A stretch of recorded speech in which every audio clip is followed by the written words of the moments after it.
మా ఓనైనా వీళ్ళేంద్ర ఎంతమంది జనాభా ఇక్కడ ఉన్నారు అనుకోండి. హలో మామ, నేను ఈ వీడియోలో చెప్పినట్టుగా వచ్చేసా తిరుపతిలో 1 డే స్టే చేసి డైరెక్ట్గా తిరుమల కొండ కాంచి అలా బైక్లో బయలుదేరా. నేను మా ఫ్రెండ్ గాడు కలిసి ఆ కొండను చూస్తుంటే వేరే లెవెల్లో అయితే ఉంది. నాకైతే అలా చూడబుద్ధి అవుతుంది. అలా వాటర్ ఫాల్స్ కూడా పడుతున్నాయి ఓ పక్క. అలా నేరుగా బస్ స్టాండ్లోకి అయితే వచ్చేసి అలా పైకి వచ్చాను. నేరుగా కార్ అయితే మాట్లాడుకుని డైరెక్ట్గా ఫ్రీ దర్శనం కాడికి అయితే వెళ్ళిపోయాము. ఎందుకంటే మేము పోయినప్పుడు టికెట్ అయితే లేవు మామ. చాలా అయితే హోటల్స్ ఉన్నాయి అక్కడ.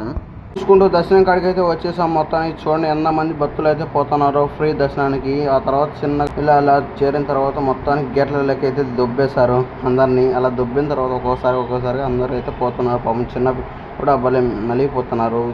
చిన్నపిల్లలు కూడా నలిపోయింది కాక అలా ఏడుస్తూ అలా 2 సేపు రెస్ట్ రూమ్లో అయితే కూకున్నాం. చాలా మంది అయితే వచ్చారు. ఎంతమంది అయితే ఉన్నారు. సేపు రెస్ట్ తీసుకున్న తర్వాత ఎత్తా ఉందని మళ్ళీ అందరూ అయితే దూరి అయితే మరీ పరిగెత్తారు. అలా పరిగెత్తిన తర్వాత చూడమా ఎంతమంది వస్తున్నారు వెనకాల. డైరెక్ట్ వచ్చేసి టికెట్ కౌంటర్ కాడికి అయితే వెళ్ళామా. ఆ తర్వాత టికెట్ అయితే ఇచ్చారు ఒకటి. చూడండి ఎంతమంది అయితే ఉన్నారు జనాలు కూడా. టికెట్ కౌంటర్ కాడికి వెళ్ళి అలా బ్యాగ్ తెచ్చుకోవడానికి అయితే వెళ్ళాం. అలా బ్యాగు అలా ఫోన్స్ తీసుకున్నాం. ఫోన్స్ తీసుకొని ఈ పక్క లడ్డున్న కాడికి వెళ్ళి అలా లడ్డు తీసుకొని మళ్ళీ బయలుదేరాం. అక్కడ నైట్ స్టే చేసి అలా మార్నింగ్ అయితే పొద్దున్నే కిందకి అయితే వచ్చేసాం. నేను మా ఫ్రెండ్ గారు కలిసి ఒకసారి లొకేషన్ చూడండి మామ ఎంత బాగా అయితే ఉన్నాయో. అలా చూపిస్తాను చూసేయండి.